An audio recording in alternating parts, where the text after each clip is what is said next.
I love The Legend of Korra. That's not a popular thing to say these days. The Last Airbender is my favorite TV show of all time. For so many reasons, it's a great show. That being said, the story, the characters, and the world of The Last Airbender set the bar so high for its sequel. The Last Airbender was lightning in a bottle. It would have been pretty much impossible to recreate. That said, it didn't need to be recreated. I love the fact that The Legend of Korra wasn't afraid to tell its own story and approach the world of Avatar from a different perspective, whilst developing on a lot of things we saw from The Last Airbender. I think that's really cool. I wanted to put this out for a really long time, but I've been tied up with so many other projects that I just couldn't. Until now. So after watching the entire series more times than I can count, I'm making this series on my analysis and thoughts of The Legend of Korra episode by episode. I'm going to talk about what I like, what I think could have been done better, and give my take on most of the criticism the show's received. Huge shout out to the Overanalyzing Avatar channel. He's the entire inspiration behind this. The four characters representing the elements in The Last Airbender intro weren't all clearly defined from the beginning. The Waterbender and Firebender are Paco and Azula, the Earthbender is Roku's Earthbending Master Sud, and the Airbender is whoever you want it to be. In The Legend of Korra though, is Kyoshi, Roku, Aang, and Korra. I like how this one feels more cohesive and how they chose to go about it, especially with Korra being up there seeing as the story is about her becoming the Avatar. What makes you so sure your daughter is the one? Korra, please come in here. I'm the Avatar! You gotta deal with it!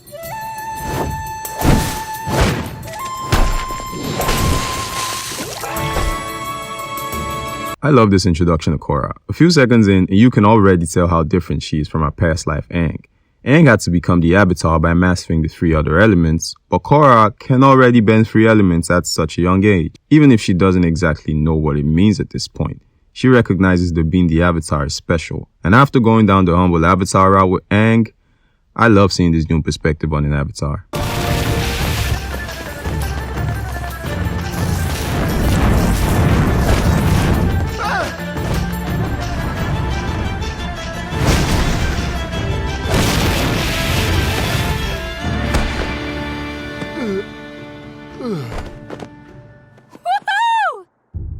In this scene, the White Lotus members are pretty much unimpressed, but Katara is just smiling seeing Korra have fun. With the adventures she had with Team Avatar in her time, this makes a lot of sense.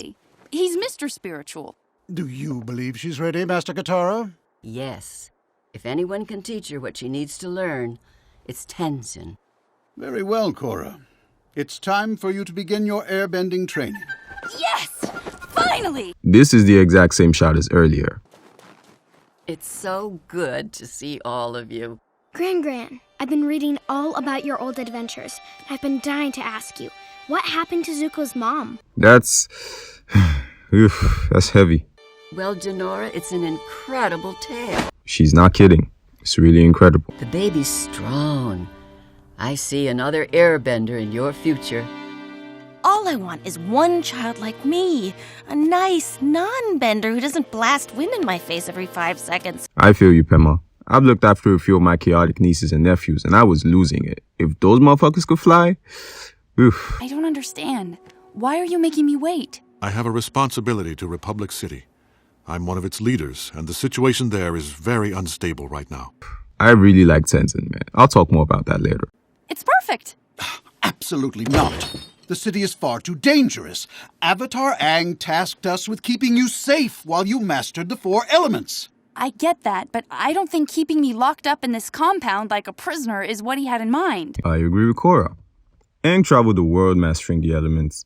Whilst not the most ideal way to go about it, it allowed him to see the world and how it had been affected by the war in his absence. It made him conscious of his responsibility as the Avatar. Korra has never been out in the world, and all she knows about being the Avatar is what she's been told about being the Avatar. Aang saw how villages had been affected by war, how people suffered, how his own people were wiped out. It made him understand the gravity of his position as Avatar, something we got to see and learn along with him. Korra, though, lives in her own bubble, and we see this much later in the episode. Nice night for an escape, isn't it? I have to leave. I have to find my own path as the Avatar.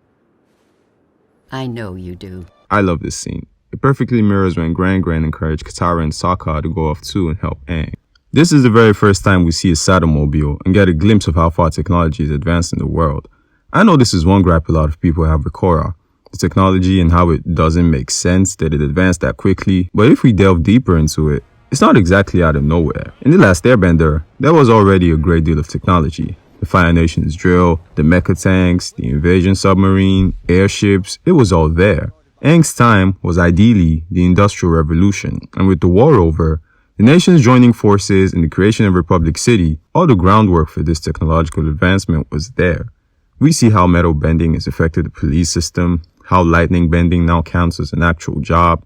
It's a very different world from what The Last Airbender built, and a different take on things like this is always welcome in my book. That said, this Satomobile here makes no sense. The boat is headed to Republic City, sure, but it's coming from the Southern Water Tribe. Who owns a Satomobile in the South? They're definitely not made in the South, so what's that doing there? So, do you live in that bush? Yes, presently that is what I do call home. Took me a while to procure a bush that beauteous.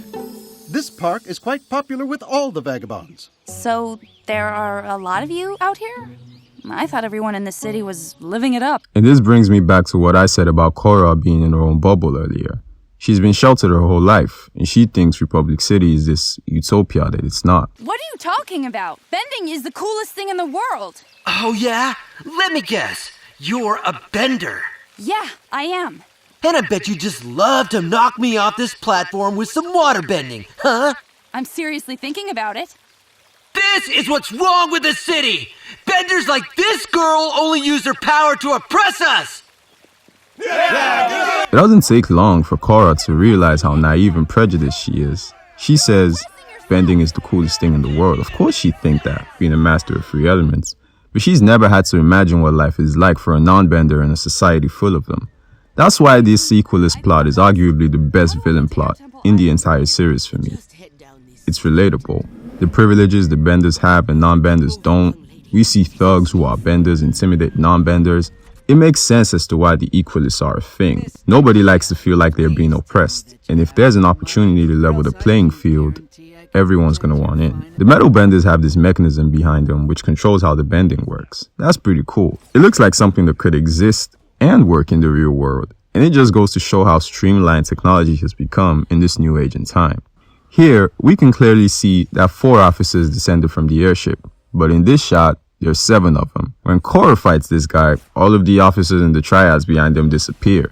And here they are again. Oh wait, now there's 5 of them. I love this though. Korra is expecting to be thanked. It's a rude awakening for her. And it ties back into the comment at the beginning from one of the White Lotus masters. He lacks restraint.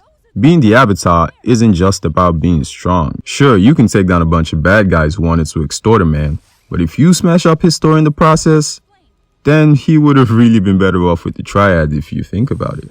If anyone had told her before now that she needed restraint, that lesson would have never had the impact that this did. Some things you really do have to fuck around and find out. Man, if the police were this goddamn serious, how are there still any criminals in this city? Beifong? You're Toph's daughter. What of it? Well then, why are you treating me like a criminal? Avatar Aang and your mother were friends. They saved the world together. That's ancient history. And it's got diddly squat to do with the mess you're in right now. Here, we can see that Korra still believes that being the Avatar means she shouldn't be treated like a criminal. She also feels that since Lin is Toph's daughter, she should give her special treatment, knowing who she is. Later on, we find out about Lin's sister Su Yin and how Toph gave her a lot of leeway for the crap she was pulling, even though Lin wasn't having it.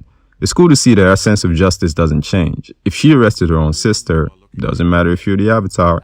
She said my destiny is in Republic City. Don't bring my mother into this. Look, I can't wait any longer to finish my training. Being cooped up and hidden away from the world isn't helping me become a better Avatar. I saw a lot of the city today, and it's totally out of whack. I understand now why you need to stay. Republic City does need you, but it needs me too. I agree with Korra. Wait. I have done my best to guide Republic City towards the dream my father had for it. But you are right. It has fallen out of balance since he passed. I thought I should put off your training in order to uphold his legacy.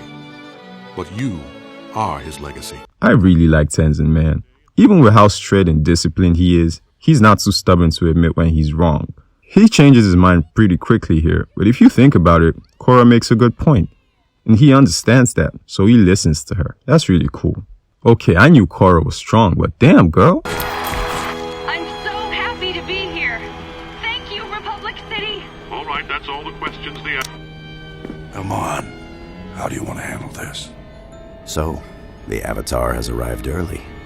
It looks like we'll have to accelerate our plans. Coldest entrance in the series.